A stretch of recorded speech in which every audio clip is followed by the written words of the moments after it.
મમતા બેનર્જીને ઘર ભેગા કરવામાં ભાજપના 5 મુખ્ય પાત્રો હતા। 5 રાજ્યોની વિધાનસભાની ચૂંટણીમાં પશ્ચિમ બંગાળની વાત કરીએ તો પશ્ચિમ બંગાળમાં ભાજપ જીતી ગઈ અને 15 વર્ષથી રાજ કરતા મમતા બેનર્જી ઘર ભેગા થઈ ગયા। પરંતુ મમતા બેનર્જીને ઘર ભેગા કરવામાં ભાજપના 5 મુખ્ય પાત્રો હતા। એ પાત્રોએ એવી ભૂમિકા ભજવી કે જેને કારણે મમતા બેનર્જીએ પશ્ચિમમાં હારનો સામનો કરવો પડ્યો।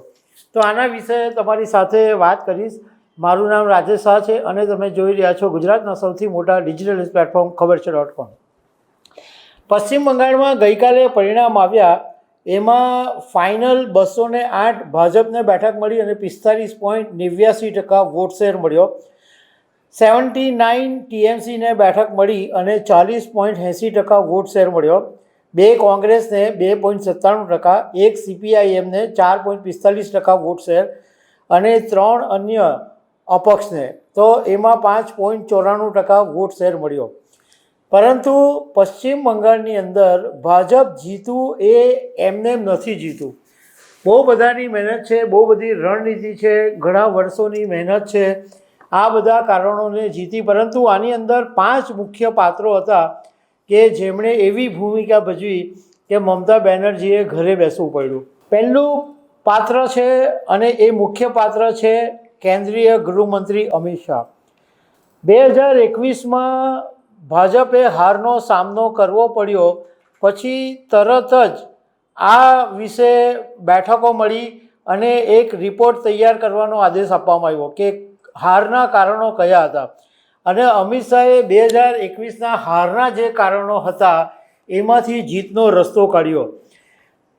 એ વખતે 3 કારણો જવાબદાર લાગ્યા કે એક કારણ એ હતું કે ચૂંટણી પછી લોકો અને પાર્ટી કાર્યકરોમાં ટીએમસીની હિંસાનો ડર હતો।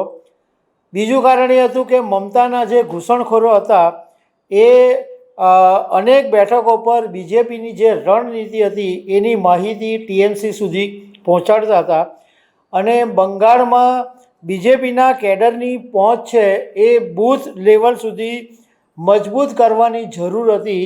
આવા 3 કારણો સામે આવ્યા અને એ પછી અમિત શાહે આખી એક ટીમ બનાવી અને રાજસ્થાનના લગભગ 18 સિનિયર કાર્યકર્તાઓને જે અમિત શાહના એકદમ અંગત માણસો કહેવાય છે, એકદમ ખાસ માણસો કહેવાય છે, એવા 18 જણાની ટીમ બનાવી હતી। બીજું પાત્ર છે સુનિલ બંસલ।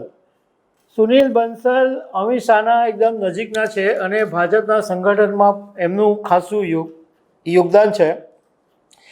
બંગાળમાં જ્યારે 2023માં પંચાયતની ચૂંટણી હતી ત્યારે અમિત શાહ પોતે ત્યાં 4-5 વખત ગયા અને અમિત શાહે સુનિલ બંસલને ત્યાં બંગાળ મોકલ્યા અને 2023થી માંડીને 2026ની વિધાનસભા ચૂંટણી સુધી સુનિલ બંસલને પશ્ચિમ બંગાળની અંદર જ ડેરા તંબુ નાખીને રહેવાનો આદેશ આપી દેવામાં આવ્યો। એટલે સુનિલ બંસલ 2023થી 2026 સુધી સતત પશ્ચિમ બંગાળમાં જ રહ્યા। એમણે પંચાયતની ચૂંટણી, લોકસભાની ચૂંટણી, વિધાનસભાની ચૂંટણી આ બધા માટે એમણે કામ કર્યું અને 2023થી માંડીને 2026 સુધી એમણે આખું એક ગ્રાઉન્ડ વર્ક તૈયાર કર્યું અને 2025ની અંદર એક પ્લાન તૈયાર થયો। એની અંદર કમલ મેળા, ફૂટબોલ મેચ એ બધું ઘણા બધા આયોજનો એની અંદર થયા અને એ રિપોર્ટને આધારે આગળની પછી રણનીતિ નક્કી કરવામાં આવી। ત્રીજું પાત્ર છે શિવપ્રકાશજી। એ ભાજપના સહસંગઠન મહામંત્રી છે અને સંઘના આરએસએસના જે ગ્રાઉન્ડ વર્કનો હિસાબ એમને રાખવાનું સોંપવામાં આવેલું હતું અને બીજેપીની સાથે તાલમેલ રાખવાનું કામ, તો એ કામ એમણે સારી રીતે કર્યું।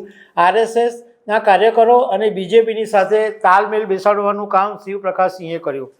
2021માં વિધાનસભાની ચૂંટણી હતી એના 1 વર્ષ પહેલાંથી શિવપ્રકાશસિંહને પશ્ચિમ બંગાળ મોકલી દેવામાં આવેલા અને એમણે આ 21થી 26 6 વર્ષ 2021ના 1 વર્ષ પહેલાં એટલે 6 વર્ષ પશ્ચિમ બંગાળમાં રહ્યા અને પશ્ચિમ બંગાળમાં એમણે રાઇટ વિંગને એક્ટિવ કરી, એટલે વીએચપી, આરએસએસ, બજરંગ દળ, હિન્દુ સંગઠનો બધાને ત્યાં પશ્ચિમ બંગાળની અંદર એક્ટિવ કર્યા. ધાર્મિક સંગઠનોની સાથે વાતચીત કરી, વેપારી વર્ગની સાથે વાતચીત કરી અને 2 લાખ ઘરે ઘરે બેઠકો જે આરએસએસના લોકોએ કરી એ બધું હિસાબ કિતાબ અને એ બધું જે જવાબદારી છે એ શિવપ્રકાશ સિંહે સંભાળી. ચોથું પાત્ર છે અમિત માલવીય. ભાજપના કેન્દ્રની આઈટી સેલના પ્રમુખ છે અને એમણે પશ્ચિમ બંગાળની અંદર 3000 જેટલા સોશિયલ મીડિયા ઇન્ફ્લુએન્સરનું એક આખું નેટવર્ક ઊભું કર્યું અને એની અંદર એક શરત એવી હતી કે જે સોશિયલ મીડિયા ઇન્ફ્લુએન્સરના 5000 કરતાં વધારે ફોલોવર હોય એવા જ લોકોને જોડવામાં આવશે અને એવા 3000 લોકોને જોડવામાં આવ્યા અને 4 મહિનાથી આ ટીમ કામે લગાડેલી અને આ બધા સોશિયલ મીડિયા માટેની જે ટીમ હતી એમના માટે 4 સ્ટાર 5 સ્ટાર હોટલોમાં રૂમ બુક કરાવી દેવામાં આવેલા અને રૂમમાંથી જ આ લોકો બધા આખું આઈટી સેલ ઓપરેટ થતું હતું. એટલે 4-5 મહિનામાં આ અમિત માલવિયાએ પશ્ચિમ બંગાળમાં મોટો ખેલ કર્યો. ભૂપેન્દ્ર યાદવ ભાજપના બહુ જ મજબૂત અને સિનિયર નેતા છે. એમણે 5 મહિના પહેલાંથી પશ્ચિમ બંગાળની અંદર 20 થી 30 હજાર રૂપિયાના પગારે લોકોની નિમણૂક કરવાની શરૂ કરેલી અને આ જે લોકોની નિમણૂક કરી એમણે બૂથ સ્તરે પોતપોતાની ટીમ બનાવવાનું કામ કર્યું અને એ રીતના આખું એક નેટવર્ક ઊભું કરવામાં આવ્યું. તો આ 5 પાત્રો મુખ્ય હતા કે જેમણે પશ્ચિમ બંગાળની જીતમાં મુખ્ય ભૂમિકા ભજવી છે. તો દર્શક મિત્રો, આવી અનેક વાતો સાથે અમે તમને મળતા રહીશું. આભાર.